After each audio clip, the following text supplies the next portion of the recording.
ओम नमः शिवाय। शिव पुराण विद्येश्वर संहिता प्रथम अध्याय। पाप नाशक साधनों के विषय में प्रश्न जो आदि से लेकर अंत में हैं, नित्य मंगलमय हैं, जो आत्मा के स्वरूप को प्रकाशित करने वाले हैं, जिनके पाप 5 मुख हैं और जो खेल खेल में जगत की रचना, पालन और संहार तथा अनुग्रह एवं तिरोभाव रूप 5 प्रबल कर्म करते हैं, उन सर्वश्रेष्ठ अजर अमर उमापति भगवान शंकर का मैं मन ही मन चिंतन करता हूँ। व्यास जी कहते हैं, धर्म का महान क्षेत्र जहाँ गंगा यमुना का संगम है, उस पुण्यमय प्रयाग जो ब्रह्मलोक का मार्ग है, वहाँ एक बार महातेजस्वी महाभाग महात्मा मुनियों ने विशाल यज्ञ का आयोजन किया।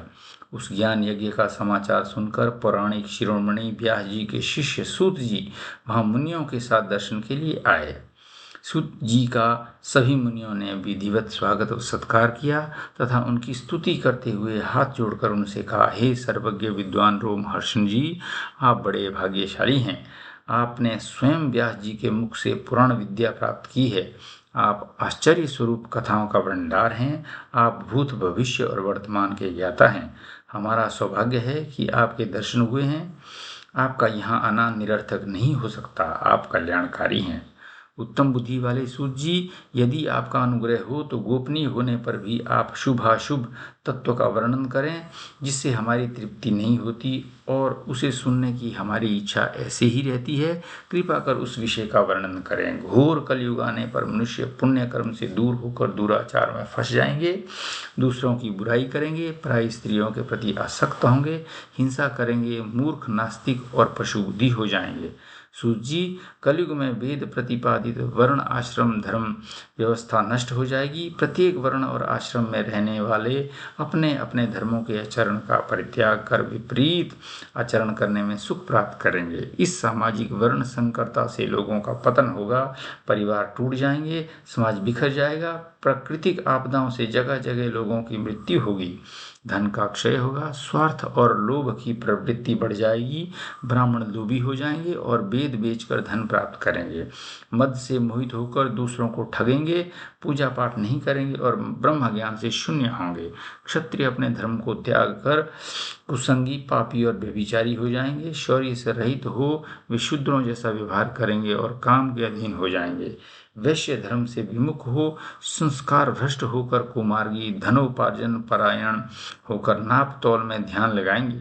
शूद्र अपना धर्म कर्म छोड़कर अच्छी वेशभूषा से सुशोभित हो व्यर्थ घूमेंगे। वे कुटिल और ईर्ष्यालु होकर अपने धर्म के प्रतिकूल हो जाएंगे, कुकर्मी और वाद विवाद करने वाले होंगे। वे स्वयं को कुलीन मानकर सभी धर्मों के वर्णों में विवाह करेंगे।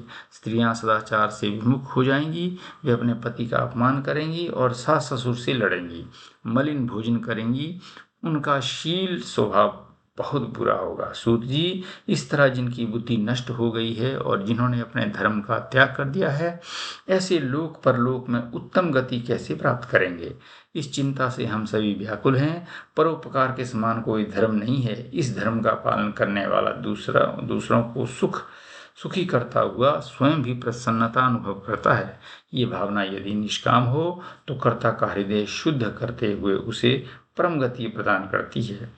हे महामुने, आप समस्त सिद्धांतों के ज्ञाता हैं। कृपा कर कोई ऐसा उपाय बताइए जिससे इन सब के पापों का तत्काल नाश हो जाए। व्यास जी कहते हैं, उन श्रेष्ठ मुनियों की ये बात सुनकर सूत जी मन ही मन परम श्रेष्ठ भगवान शंकर का स्मरण करके उनसे इस प्रकार बोले। दूसरा अध्याय, शिव पुराण का परिचय और महिमा। सूत जी कहते हैं, साधु महात्माओं, आपने बहुत अच्छी बात पूछी है। ये प्रश्न 3 लोगों का हित करने वाला है।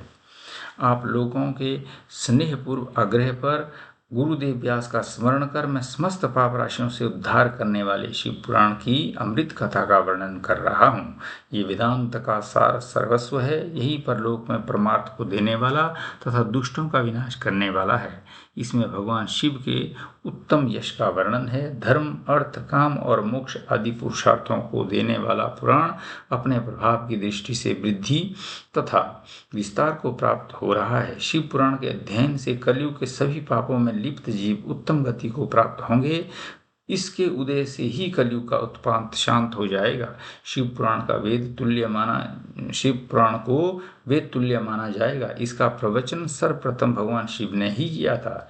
इस पुराण के 12 खंड या भेद हैं। ये 12 संहिताएं हैं।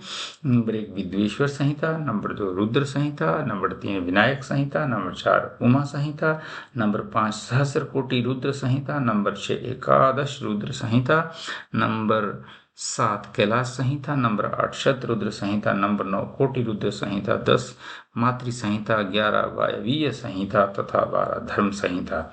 विद्वेश्वर संहिता में 10,000 श्लोक हैं। रुद्र संहिता, विनायक संहिता, उमा संहिता और मातृ संहिता प्रत्येक में 8-8 हजार श्लोक हैं। एकादश रुद्र संहिता में 13,000, कैलाश संहिता में 6,000, शतरुद्र संहिता में 3,000, कोटि रुद्र संहिता में 9,000, सहस्त्र कोटि रुद्र संहिता में 11,000, वायवीय संहिता में 4,000 तथा धर्म संहिता में 12,000 श्लोक हैं। मूल शिव पुराण में कुल 1,00,000 श्लोक हैं, परंतु व्यास जी ने इसे 24,000 श्लोकों में संक्षिप्त कर दिया है। पुराणों की क्रम संख्या में शिव पुराण का चौथा स्थान है, जिसमें 7 संहिताएं हैं। पूर्व काल में भगवान शिव ने 100 करोड़ श्लोकों का पुराण ग्रंथ ग्रंथित किया था। सृष्टि के आरंभ में निर्मित ये पुराण साहित्य अधिक विस्तृत था। द्वापर युग में द्वैपायन आदि महर्षियों ने पुराण को 18 भागों में विभाजित कर 4 लाख श्लोकों में इसको संक्षिप्त कर दिया। इसके उपरांत व्यास जी ने 24,000 श्लोकों में इसका प्रतिपादन किया। ये वेद तुल्य पुराण विद्येश्वर रुद्र संहिता, शतरुद्र संहिता, कोटि रुद्र संहिता, उमा संहिता, कैलाश संहिता और वायवीय संहिता नामक 7 संहिताओं में विभाजित है।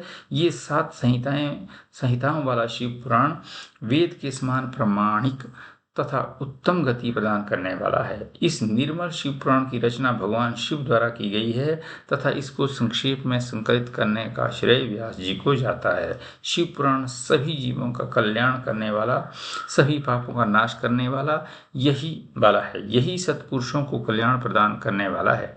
ये तुलना रहित है तथा इसमें वेद प्रतिपादित अद्वैत ज्ञान तथा निष्कपट धर्म का प्रतिपादन है। शिव पुराण श्रेष्ठ मंत्र समूहों का संकलन है तथा यही सभी के लिए शिव धाम की प्राप्ति का साधन है। समस्त पुराणों में सर्वश्रेष्ठ शिव पुराण ईर्ष्या रहित अंतःकरण वाले विद्वानों के लिए जानने की वस्तु है। इसमें परमात्मा का गान किया गया है। इस अमृतमय शिव पुराण को आदर से पढ़ने और सुनने वाला मनुष्य भगवान शिव का प्रिय होकर परम गति को प्राप्त कर लेता है। तीसरा अध्याय श्रवण, कीर्तन और मनन साधनों की श्रेष्ठता। व्यास जी कहते हैं, सूत जी के वचनों को सुनकर सभी महर्षि बोले, भगवान आप वेद तुल्य अद्भुत एवं पुण्यमयी शिव पुराण की कथा सुनाइए। सूत जी ने कहा, हे महर्षिगण, आप कल्याण में भगवान शिव का स्मरण करके वेद के सार से प्रकट शिव पुराण की अमृत कथा सुनिए। शिव पुराण में भक्ति, ज्ञान और वैराग्य का गान किया गया है। जब सृष्टि आरंभ हुई तो 6 कुलों के महर्षि आपस में वाद विवाद करने लगे कि अमुक वस्तु उत्कृष्ट है, अमुक नहीं। जब इस विवाद ने बड़ा रूप धारण कर लिया तो सभी अपनी शंका के समाधान के लिए सृष्टि की रचना करने वाले अविनाशी ब्रह्मा जी के पास जाकर हाथ जोड़कर कहने लगे, हे प्रभु, आप संपूर्ण जगत को धारण कर उनका पोषण करने वाले हैं। प्रभु, हम जानना चाहते हैं कि संपूर्ण तत्वों से परे परात्पर पुराण पुरुष कौन है। ब्रह्मा जी ने कहा, ब्रह्मा, विष्णु, रुद्र और इंद्र आदि से युक्त संपूर्ण जगत समस्त भूतों एवं इंद्रियों के साथ पहले प्रकट हुआ। वे देव महादेव ही सर्वज्ञ और संपूर्ण है। भक्ति से ही इनका साक्षात्कार होता है, दूसरे किसी उपाय से इनका दर्शन नहीं होता। भगवान शिव में अटूट भक्ति मनुष्य को संसार बंधन से मुक्ति दिलाती है। भक्ति से उन्हें देव प्रसाद प्राप्त होता है। जैसे अंकुर से बीज और बीज से अंकुर पैदा होता है, भगवान शंकर का कृपा प्रसाद प्राप्त करने के लिए आप सब महर्षि धरती पर सहस्रों वर्षों तक चलने वाले विशाल यज्ञ करो। यज्ञपति भगवान शिव की कृपा से ही विद्या के सार तत्व साध्य साधन का ज्ञान प्राप्त होता है। शिव पद की प्राप्ति साध्य और उनकी सेवा ही साधना है तथा जो मनुष्य बिना किसी फल की कामना किए उनकी भक्ति में डूबे रहते हैं वही साधक हैं।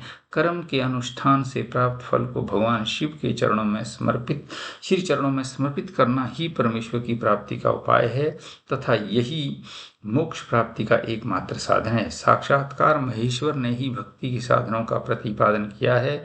कान से भगवान के नाम, गुण और लीलाओं का श्रवण, वाणी द्वारा उनका कीर्तन तथा मन में उनका मनन शिव पद की प्राप्ति के महान साधन है तथा इन साधनों से ही संपूर्ण मनोरथों की सिद्धि होती है। जिस वस्तु को हम प्रत्यक्ष अपनी आंखों के सामने देख सकते हैं उसकी तरफ आकर्षण स्वाभाविक है, परंतु जिस वस्तु को प्रत्यक्ष रूप से देखा नहीं जा सकता उसे केवल सुनकर और समझकर ही उसकी प्राप्ति के लिए प्रयत्न किया जाता है। अतः श्रवण पहला साधन है। श्रवण द्वारा ही गुरु मुख से तत्व को सुनकर श्रेष्ठ बुद्धि वाला विद्वान अन्य साधन कीर्तन और मनन की शक्ति व सिद्धि प्राप्त करने का यत्न करता है। मनन के बाद इस साधन की साधना करते रहने से धीरे धीरे भगवान शिव का संयोग प्राप्त होता है और लौकिक आनंद की प्राप्ति होती है। भगवान शिव की पूजा, उनके नामों का जाप तथा उनके रूप गुण विलास के हृदय में निरंतर चिंतन को ही मनन कहा जाता है। महेश्वर की कृपा दृष्टि से उपलब्ध इस साधन को ही प्रमुख साधन कहा गया है। ओम नमः शिवाय।